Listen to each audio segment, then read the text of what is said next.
श्रीराम समर्थ. सद्गुरू श्री ब्रह्मचैतन्य महाराज गोंदवलेकर यांचे प्रवचन दिनांक 16 मे. देह हा परमार्थाचे साधन समजावा.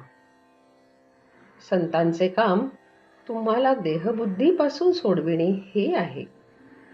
तुम्हाला मुलगा देणे, तुमचे दुखणे बरे करणे म्हणजे विषय देणे हे नव्हे. जो जो परमार्थाला लागावे तो देहबुद्धी तिथून ओढण्याचा जास्त प्रयत्न करते. विद्येची बुद्धी हे देहबुद्धीला धरून आहे. ती मारून आपण शुद्ध केली पाहिजे. याकरिता भगवंताच्या स्मरणासारखा दुसरा उपाय नाही.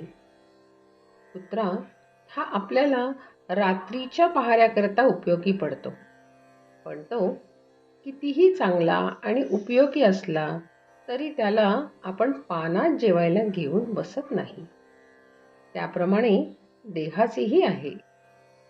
आतल्या खोबऱ्याच्या रक्षणाकरिता ज्याप्रमाणे करवंटी, त्याप्रमाणे देहाला परमार्थाकरता साधन म्हणावे. पण मनुष्य हा देहच मी आहे असे मानून व्यवहार करतो. वास्तविक आपण देहापासून निराळे आहोत असे पदोपदी दाखवत असतो. माझा हात, माझा पाय, माझा डोळा, माझे मन, हारकाय, माझा जीव असेही म्हणतो. पण वागतो मात्र मी तोच आहे असे समजून. देहाशी संबंध जास्त येईल असेच आपण भगवंताजवळ मागतो असे न करावे. आपल्या देहावरचे प्रेम कमी होण्यासाठी दुसऱ्यावर प्रेम करायला लागावे. प्रेम बसायला आपल्याला आपल्यासारखाच देहधारी लागतो. कुत्रे रडत असले तर आपल्याला नाही वाईट वाटत, पण एखादे लहान मूल रडत असले तर वाईट वाटते. देवावर प्रेम करायला देवाला आपल्यासारखाच देहधारी कल्पावा लागतो. म्हणून आपले देहावरचे प्रेम कमी व्हायला, देहबुद्धी कमी व्हायला सगुण मूर्तीचे, सद्गुरूचे ध्यान करावे लागते. ते जसजसे दृढ होत जाईल तसतसे आपण स्वतःला विसरून जातो आणि आपण देहाच्या पलीकडे गेलो म्हणजे सद्गुरूचे खरे स्वरूप हे देहातीत आहे असे प्रत्ययाला येते. देहबुद्धी नष्ट होईल तसतशी सद्गुरूची खरी ओळख होईल.